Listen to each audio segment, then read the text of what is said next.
이것이 계속적으로 반복되다 보면 그 소중함이 사라져가는 것을 우리가 경험할 수가 있죠. 공기도 너무 익숙하고 반복다 보니까 숨을 쉰다는 것이 얼마나 소중한지를 잃어버리고 사는 것이 우리의 모습이 아닌가. 여러분, 우리가 예배 드리는 것이 소중한 것임을 마음속에 간직하시기를 예수님 이름으로 간절히 소망합니다. 우리가 단순히 매주마다 예배를 드린다는 것이 우리가 건강하기 때문에, 또 우리의 심장에 박동 소리가 존재하기 때문에, 그리고 월드미션 교회가 있기 때문에 함께 예배 드리는 것이기 때문에 여러분, 그런 마음을 가지고 신앙의 삶 속에서 항상 감사하는 마음으로 살아가시기 바랍니다.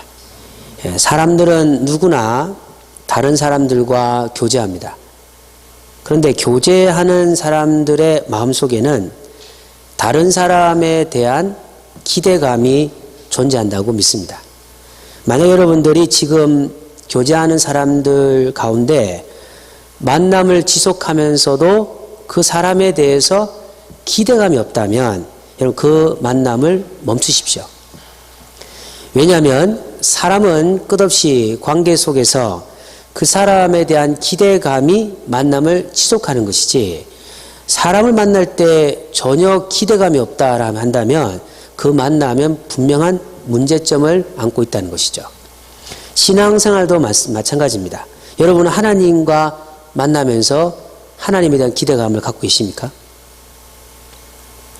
다시 제가 질문 던지겠습니다. 여러분은 하나님을 믿고 하나님 사랑하면서 여러분 마음속에는 하나님에 대한 기대감이 있습니까? 네. 하나님에 대한 기대감이 있는 사람은 예배를 드리러 올 때 아무런 생각 없이 올 수 없죠. 왜냐하면 하나님 만나면 그분이 내게 무슨 은혜를 주실까? 그분이 오늘 내게 어떤 사랑을 주실까? 어떤 말씀으로 내 심령을 위로할 수 있을까라고 하는 기대감을 가지고 온다면 이 예배 시간이 축복의 시간이 될 줄 믿습니다.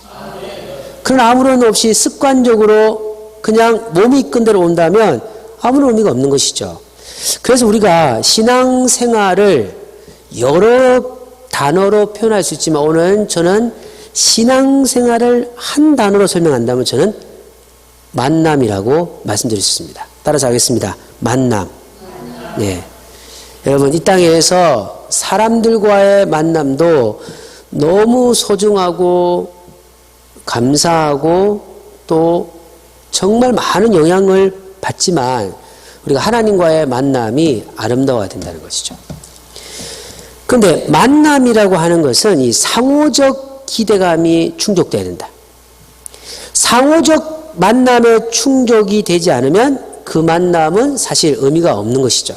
건강한 믿음의 사람은 두 가지의 기대감을 가져야 된다. 그게 뭐냐 하면 첫 번째는 내가 하나님께 무엇을 얻기를 원하는 것에 대한 기대감.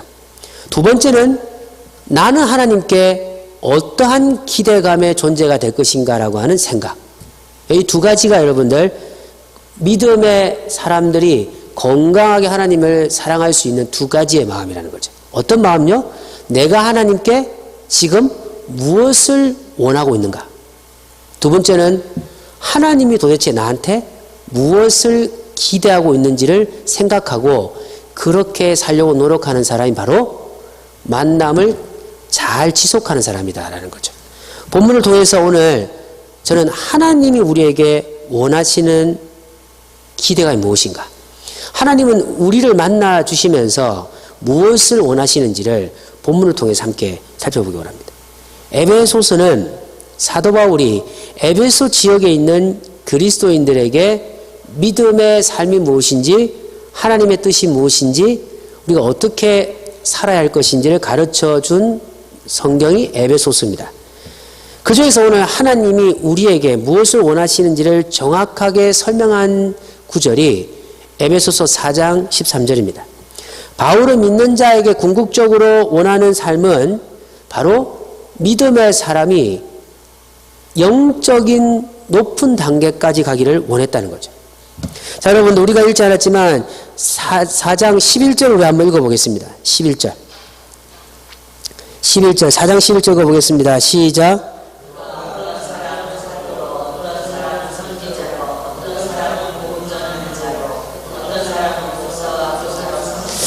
사랑하는 성도 여러분들, 하나님이 교회 속에 여러분에게 목사를 세우시고 또 믿음의 선배들을 세우시고 여러분들에게 여러 가지 상황에서 교훈을 주신 것은 하나님은 여러분에게 기대하시는 것이 있다는 거죠. 그래서 제가 목회를 하면서 나는 하나님의 기대감에 만족시킬 수 있는 목사인가 끝없이 질문하고 있습니다. 왜냐하면 목사가 존재하는 것은 여러분의 신앙이 성장하고 여러분의 삶이 예수 그리스도께 조금이라도 더 가까이 가게 만드는 게 목회자인데, 지난 목회 가운데 여러분이 저를 통해서 주님을 좀 더 가까이 가셨는지, 그 질문이 제 자신에게 지금 심각하게 다가오고 있다는 거죠. 왜냐하면 하나님이 우리를 세우실 때 목적이 있죠. 하나님은 우리를 그냥 내버려 두시는 게 아니라는 거죠. 단순히 우리를 죽음 위에 천국에 가서 고통 없는 곳에 우리를 그 장소로 옮기는 것만이 하나님의 뜻이 아니라는 거죠. 하나님은 우리가 길어야 80년, 90년밖에 안 되는 인생 가운데서 하나님의 사람으로 살기를 원하신다는 거죠. 그래서 하나님은 끝없이 우리에게 환경을 통해서 말씀하시는 거예요. 강단을 통해서 말씀하시는 겁니다. 고통 속에서 말씀하시는 거예요. 지친 육체의 피로 속에서 우리를 말씀하시고 수많은 장애와 방해물 속에서 하나님은 우리에게 원하시는 영적 메시지가 있는데, 그 영적 메시지를 발견할 이유가 뭐냐? 하나님이 우리에게 무엇을 원하시는가? 그 하나님이 우리에게 무엇을 원하시는지를 알면 거기서 하나님의 뜻을 찾고 그 고통의 시간을 가운데 살아가는 겁니다. 그래서 정말 제가 신앙생활 하면서 믿음의 길을 가면서 여러분, 저는 이 설교라고 하는 이 설교를 딱 그 뭐라고 할까요? 설교의 그 감동이랄까요? 설교의 그 느낌을 저는 이제 삶의 주위에서 찾는데, 우연히 제가 길을 지나가다가 간판에 이 미쁘심이라고 하는 단어가 다 보이는데요. 참 아름다운 단어다라고 생각해서 미쁘심이 뭔가라고 보니까 믿음스러운 모습, 믿음스러운 행동, 이런 내용이 담깁니다. 그래서 제가 그걸 보면서 가슴속에 감동이 느꼈죠. 신앙생활 중에서 하나님께 믿음스러운 사람이 있구나. 우리 월드미션의 성도들이 하나님 보실 때 정말 믿음스러운 사람이 되면 좋겠다. 믿음스러운 사람. 그래서 오늘 제목이 미쁜 신앙이 바로 그겁니다. 미쁨. 미쁨이라고 하는 게 명사인데, 이거는 뭐냐면 믿음직하게 여기는 마음이라는 거예요. 여러분, 목사가 여러분 보면서 불안하게 느끼는 사람이 있는 반면에 모든 내면에 있는 목사의 아픔과 목사의 근심을 토해내도 함께 할 수 있겠다고 생각하는 믿음스러운 느낌을 가지는 분이 계시단 말이죠. 여러분이 자녀를 보면서 모든 것을 해도 우리 자녀는 괜찮다고 생각하면 얼마나 축복이겠어요? 직장도 마찬가지고 교회도 마찬가지입니다.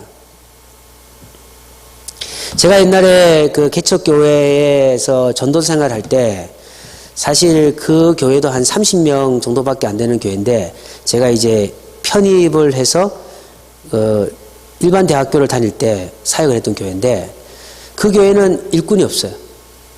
그러니까 아무 일도 할 수 있는 게 없어요.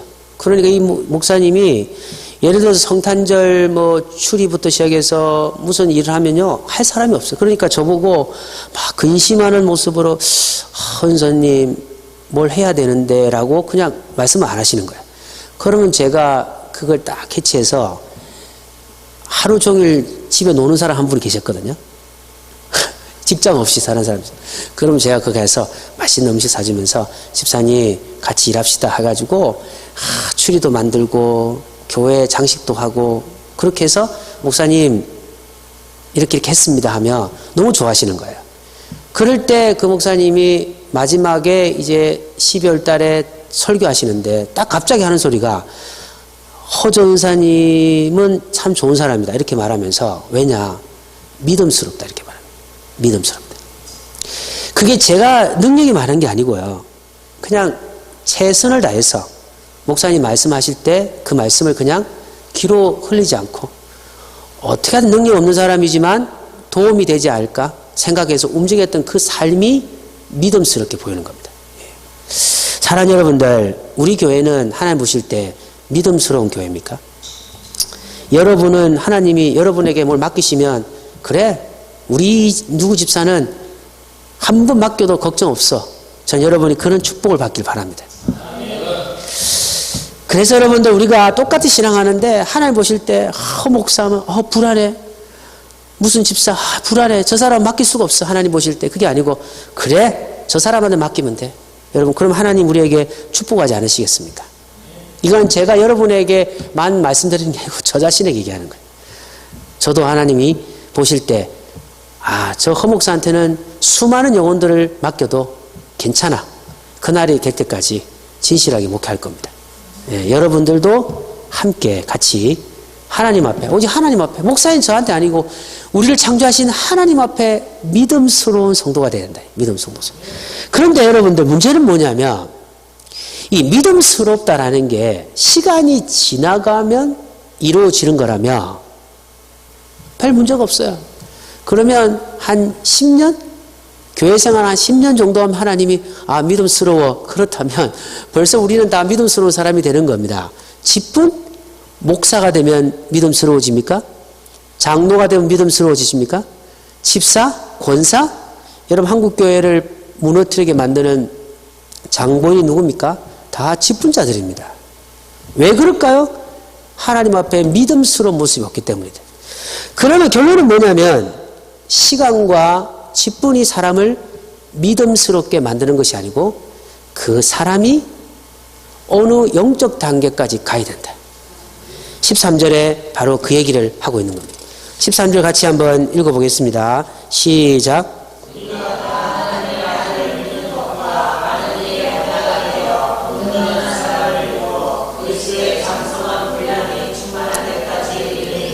여러분 어디까지 가야 됩니까? 에베소에서 바울이 에베소 교인들에게 너희들이 정말로 믿분 신앙이 되기 위해서 하나님 보실 때 참 잘했다. 정말 믿음스럽다.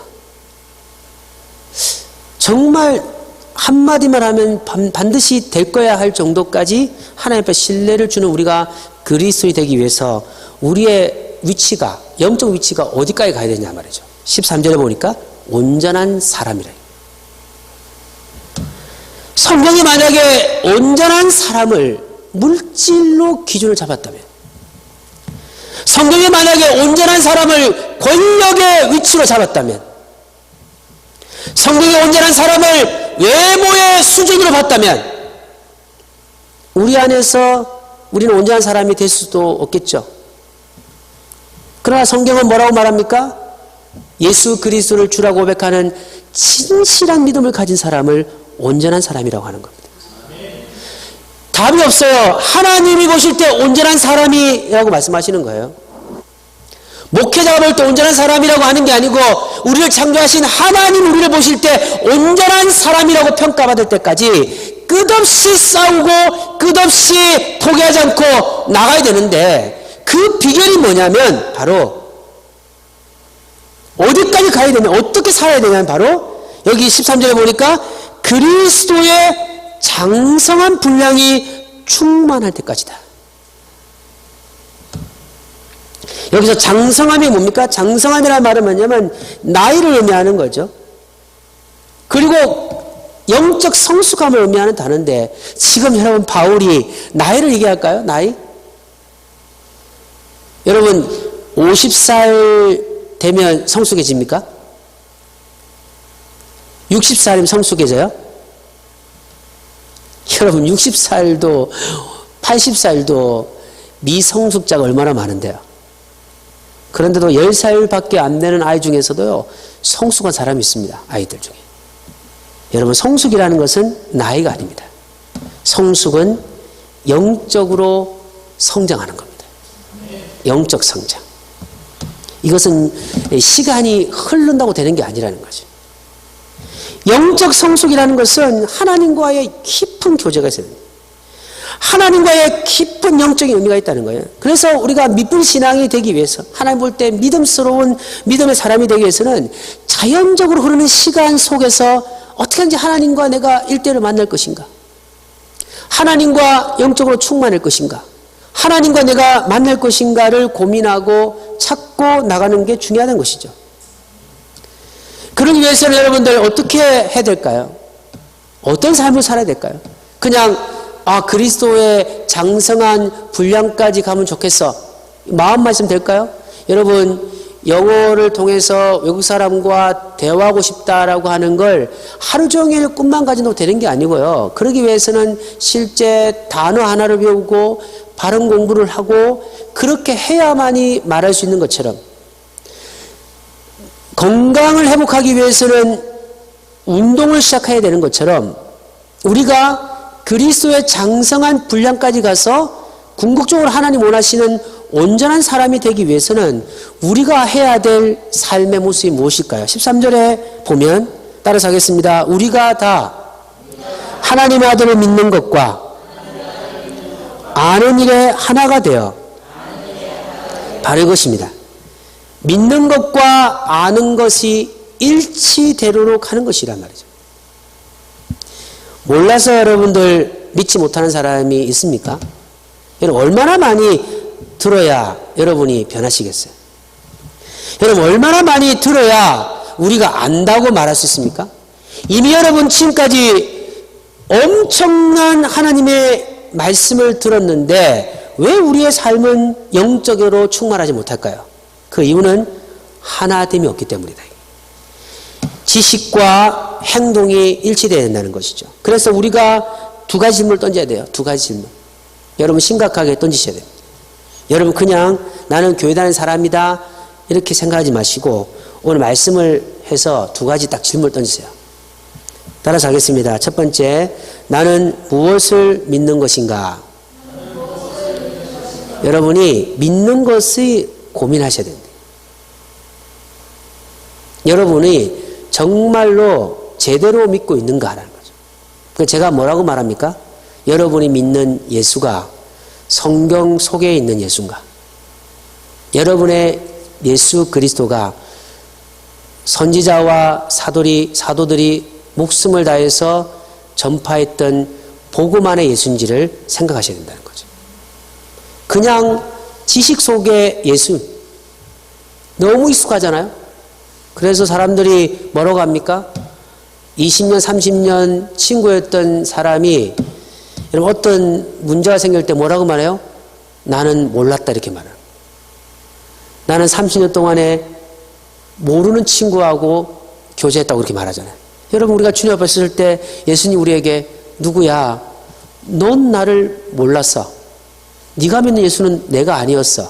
여러분, 이런 질문, 이런 어떤 평가를 받는다면 그보다 더 고통과 아픔과 절망이 어디 있겠냐 말이죠. 사랑하는 여러분들, 예수 그리스도 믿음을 다시 정립하시기 바랍니다. 우리가 믿는 예수는 이성과 철학의 예수가 아닌 사도와 선지자들이 목숨을 다해서 전파한, 우리를 위해서 십자가에 피 흘려 죽으시고 부활하신, 다시 오실 성경의 예수십니다. 그 예수님을 여러분 다시 한번 생각하셔야 되고요. 두 번째, 따라서 하겠습니다. 나는 무엇을 알고 있는가? 여러분이 정말로 성경에서 말하고 있는 여러분의 생각, 여러분의 어떤 것보다 성경이 무엇을 말씀하시 나는 정말 알고 있는가? 그리고 나는 그 알고 있는 것을 어떻게 삶 속에 실천하고 있는가? 여러분, 안다는 것과 행동은 원래 일치되는 게 정상입니다. 그 사람은 건강한 사람이에요. 원래 인간은, 하나님 우리 인간을 창조하실 때는 아는 것을 행동하게 만드셨는데 그 중간에 죄라는 게 딱 들어와가지고 여러분 이제는 아는 것과 행동을 부딪히게 만들었다는 것이죠. 그 예수를 내가 믿는다는 것은 뭐예요? 그 죄의 공간을 제거시키고 거기에 성령을 통해서 예수 그리스도의 이름을 넣어서 이제는 내가 아는 것과 행동이 일치되는 것이 믿음의 사람인데 아직까지 우리는 그렇게 살지 못하고 있다는 것이죠. 분명히 하나님이 우리와 함께 하신다는 걸 아는데도 우리의 삶은 혼자 우리의 고통을 지금 해결하고 있는 거예요. 하나님이 나와서 기도하고 하나님 앞에 나가면 문제가 해결된다는 것을 말씀하고 있는데도 우리는 끝없이 어떻게 하면 인간의 방법으로 해결할 수 있을까를 고민하다 보니까 영적인 영향력을 끼칠 수 없다는 것입니다. 사랑하는 여러분들, 여러분이 아는 것을 행동으로 실천하는 축복이 있기를 간절히 소망합니다. 그것이 바로 그리스도의 장성한 분량까지 가서 주님 원하시는 온전한 사람, 미쁜 신앙의 단계까지 가는 하늘의 축복이 거기 있다는 겁니다. 그럼 심각하게 생각하셔야 됩니다. 그냥 단순하게 믿는 것이 아닙니다. 단순하게 믿는다면 세상이 얼마나 편하고 얼마나 쉽겠습니까? 그러나 주님은 우리에게 단순한 믿음보다는 명확하고 정확한 믿음을 원하신다는 거죠. 월드미션교회 성도라면 정확한 예수, 정확한 구원, 정확한 사명, 정확한 목표를 향해서 달려가야 된다는 거죠. 여러분의 은혜가 하나님 앞에 축복으로 다가오기를 간절히 소망합니다. 말씀 맺겠습니다. 지금 우리는 위기 속에 살아가고 있습니다. 그 위기는 하나님 보실 때 믿음스러운 신앙이 없다는 거예요. 그래서 성경이 뭐라고 말합니까? 예수님이 내가 이 땅에 올 때 믿음을 보겠느냐? 여러분, 그 말은 모든 사람들이 예수 그리스도를 믿지 않고 부인한단 말이 아니에요. 그 말 아니겠죠, 여러분들? 예수님 이 땅에 오실 때 교회가 존재하지 않겠습니까? 그리스도인이라고 하는 사람 존재하지 않겠습니까? 그런데 예수님 보실 때 믿음스러운 성도가 없다는 겁니다. 여러분, 주님 우리를 보실 때 마지막에 참 믿음스러운 자다. 그것을 다르게 성경에서 뭐라고 말합니까? 따라서 하겠습니다. 충성스러운 사람. 예. 여러분, 마지막 예수님 앞에 서실 때 충성스러운 자여라고 하는 엄청난 하늘의 축복의 이름을 얻기를 바랍니다. 그러기 위해서는 잘하도록 싸우셔야 됩니다. 여러분, 그리스도의 장성한 분량까지 자라기 위해서는 뭐가 필요할까요? 영양분이 필요합니다. 영양분. 그래서 영양분을 얻기 위해서 노력하셔야 됩니다. 자라기 위해서는 여러분 그냥 앉아있으면 안 됩니다. 육신도 아이가 어른이 되기 위해서는 하루 세 번에 먹어야 되고 또 영양분을 끝없이 공급받지 않으면 자라지 않는 것처럼 우리도 그렇습니다. 여러분들 일주일 동안에 주님의 말씀의 양식을 먹으셨습니까? 여러분 일주일 동안에 주님과 교제하셨습니까? 그러면서 잘할 것을 기대하지 마십시오. 그거는 욕심입니다. 혹시 여러분 영혼은 영양결핍 아닙니까?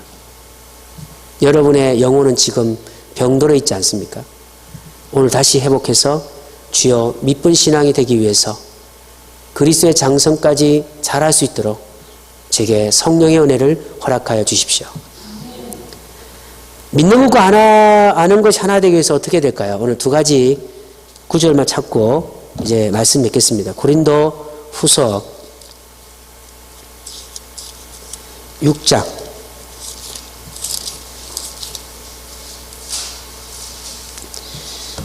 16절 우리 한번 읽겠습니다. 고린도 후서 6장 16절 같이 읽겠습니다. 시작.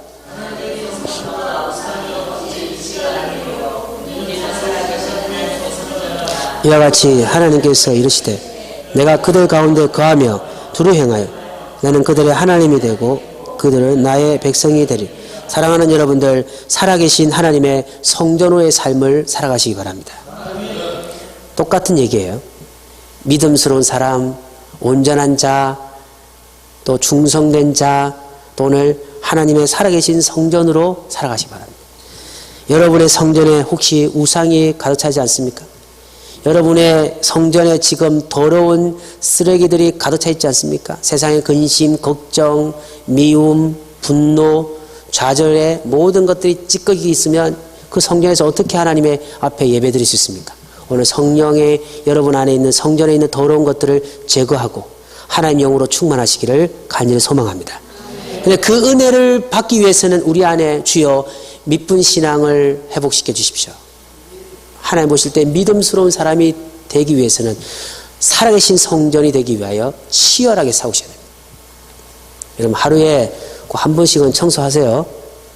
예, 집만 청소하지 말고 여러분 마음의 성전을 청소하십시오. 쓰레기 많으시면 저 부르시고요. 같이 치워드릴 테니까요. 여러분 같이 해서 깨끗하게 하나님 앞에 나가시기 바랍니다. 사도행전 17장 11절 마지막을 보고 기도하겠습니다. 사도행전 17장 11절 사도행전 17장 11절 말씀 우리가 같이 읽겠습니다. 베레아에 있는 사람들은 데살로니가에 있는 사람들보다 더 너그러워서 간절한 마음으로 말씀을 받고 이것이 그러한가 하여 날마다 성경을 상고한. 여러분들 이 베레아라고 하는 지역에 있는 사람들이 정말 그리스도인의 삶을 살아갈 수 있는 것은 뭐냐면 날마다 성경을 상고한다. 이 말은 하나님의 말씀을 사랑하고 하나님의 말씀을 읽고 자신을 보는 거예요. 다시 말하면 우리가 아침에 출근할 때 우리의 몸을 보기 위해서 거울 앞에 서는 것처럼 여러분들 말씀의 거울 앞에 매일매일 서시기 바랍니다. 말씀의 거울 앞에 서서 자기를 돌아보셔야 됩니다. 나는 지금 하나님 앞에 어떤 존재인가? 말씀 맺겠습니다. 우리의 목표는 하나님 보실 때 믿음스러운 사람이 되는 겁니다. 그러기 위해서는 온전한 자가 되어야 되고 온전한 자가 되기 위해서는 그리스도의 장성한 분량까지 자라야 된다. 그 자람의 원리는 믿는 것과 아는 것이 일치하는 것이다. 그러기 위해서는 치열하게 내가 하나님의 살아계신 성전으로 날마다 성경을 상고하며 믿음의 길을 가는 것이다. 이 원리를 반드시 여러분 삶에 실천해서 하늘의 축복을 경험하는 은혜가 있기를 주 예수 그리스도 이름으로 간절히 소망합니다. 통성으로